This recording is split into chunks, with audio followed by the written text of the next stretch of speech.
ભ્રષ્ટાચારીઓ તો હવે હદ કરી રહ્યા છે। હવે આપણે વાત કરીએ કેવા ગામની કે જ્યાં એક દાયકા સુધી રાહ જોયા બાદ રસ્તો તો બન્યો, 20 દિવસમાં તેમાંથી ડામર હાથમાં આવી ગયો। પાકો રસ્તો બનતા જ ગામના લોકો ખુશ હતા, પરંતુ એમની આ ખુશી 3 અઠવાડિયા પણ ન ટકી શકી। રસ્તાના કામમાં મોટો ભ્રષ્ટાચાર થયાના આરોપ સાથે સ્થાનિકો રોષ વ્યક્ત કર્યો અને ફરી સારો અને ટકાઉ મજબૂત રસ્તો બનાવવાની માંગ કરી રહ્યા છે। કયું છે ગામ અને કોણે કર્યું છે આવું તકલાદી કામ, શું થઈ રહ્યું છે, શા માટે આક્રોશ છે, આવું જોઈએ, જાણીએ, સમજીએ।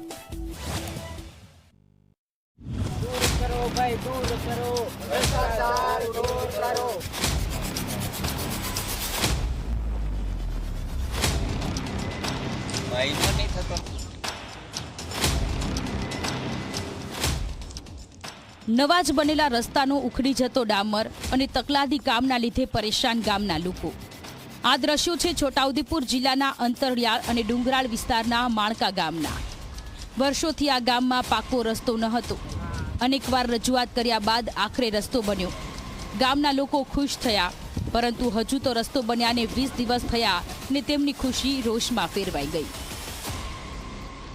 આટલું બધું ભ્રષ્ટાચાર ના ચાલે અને 8-10 વર્ષ સુધી અમે આ રોડ બનશે એવું માંગ કરતા હતા, બની ગયો છે, પણ આટલું નબળી પરિસ્થિતિ અમને દુઃખ થાય છે। તો 20 દિવસમાં કાંકરી, હવે ઉનાળાના દિવસો છે, આટલી ગરમીમાં કાંકરી આમ આપણે પકડીએ તો આ કાંકરી હાથમાં આવે છે, તો આ રોડ નો બહુ ભ્રષ્ટાચાર લાગે છે અને આ રોડ ચાલે એવું નથી અને રોડ ફરીથી બનાવવાનો અમારો રોડ તો હવે વરસાદ આવે એટલે પૂરો થઈ જવાનો છે, રોડ તો કઈ ચાલે એવું છે નહીં।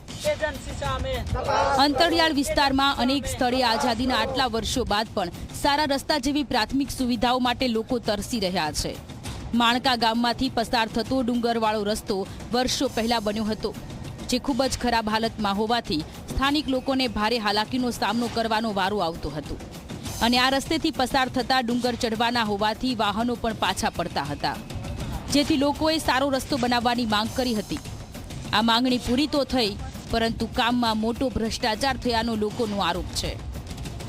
ડાંબર નથી વાપરેલો, ઓઇલ વાપરેલું છે એવું લાગે અને હાથ નાખે એટલે કાંકરી નીકળે છે અને મોટો ભ્રષ્ટાચાર થયો એવું લાગે છે અમને। અને આ રોડ ફરીથી પાછો બની શકે એવું અમારી માંગ છે। બહુ તકલીફ પડે, આ રોડને પાસે અમારી માંગ એવી છે ફરીથી બનાવી શકે એવો મોટો ભ્રષ્ટાચાર થયેલો છે એવું લાગે।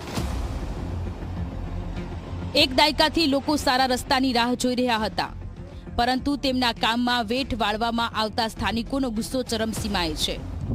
ડામર હાથમાં આવી જાય છે અને રસ્તા પરની કાંકરીઓ ઉડી રહી છે। નવો રસ્તો બનતા લોકોની હાલાકી ઓછી થવાના બદલે વધી હોય એવું લાગી રહ્યું છે। આશરે 20 દિવસ અગાઉ ડામર રોડનું કામ થયેલ છે, પરંતુ આ રોડમાં મોટા પાયે એજન્સી દ્વારા ભ્રષ્ટાચાર કરવામાં આવ્યો છે અને ડામર હાથમાં પકડતા કાંકરીઓ હાથમાં આવી રહ્યા છે। તો સરકારને ફરી વિનંતી કરીએ કે આ રસ્તો ફરીથી બનાવી। લોકોની માંગ છે કે આ રસ્તાનું કામ કરનાર એજન્સી સામે તપાસ કરવામાં આવે અને ગામના લોકો માટે ફરીથી સારી ગુણવત્તાનો ટકાઉ રસ્તો બનાવવામાં આવે। આ હલકી ગુણવત્તાવાળો રસ્તો બનતા ગ્રામજનોમાં પણ રોષ જોવા મળી રહ્યો છે। આ બાબતે જે જિલ્લા પંચાયતના જે આરએમબી વિભાગના જે અધિકારી છે તે અધિકારીનો સંપર્ક કરતા અધિકારી હાજર જોવા મળી રહ્યા નથી। તેઓનો ટેલિફોનિક ગૌરવ સાહેબનો ટેલિફોનિક સંપર્ક કરતા તેઓ ફોન પણ ઉપાડવા માટે તૈયાર નથી। યોગ્ય રીતે જે રસ્તાની કામગીરી વખતે કામગીરી કરાવતા નથી અને જેને લઈને જે કોન્ટ્રાક્ટરો છે તે કોન્ટ્રાક્ટરો મોટા પાયે ભ્રષ્ટાચાર કરતા હોવાનું જાણવા મળી રહ્યું છે। હકીમ ગડિયાલી, જી મીડિયા, છોટાઉદેપુર।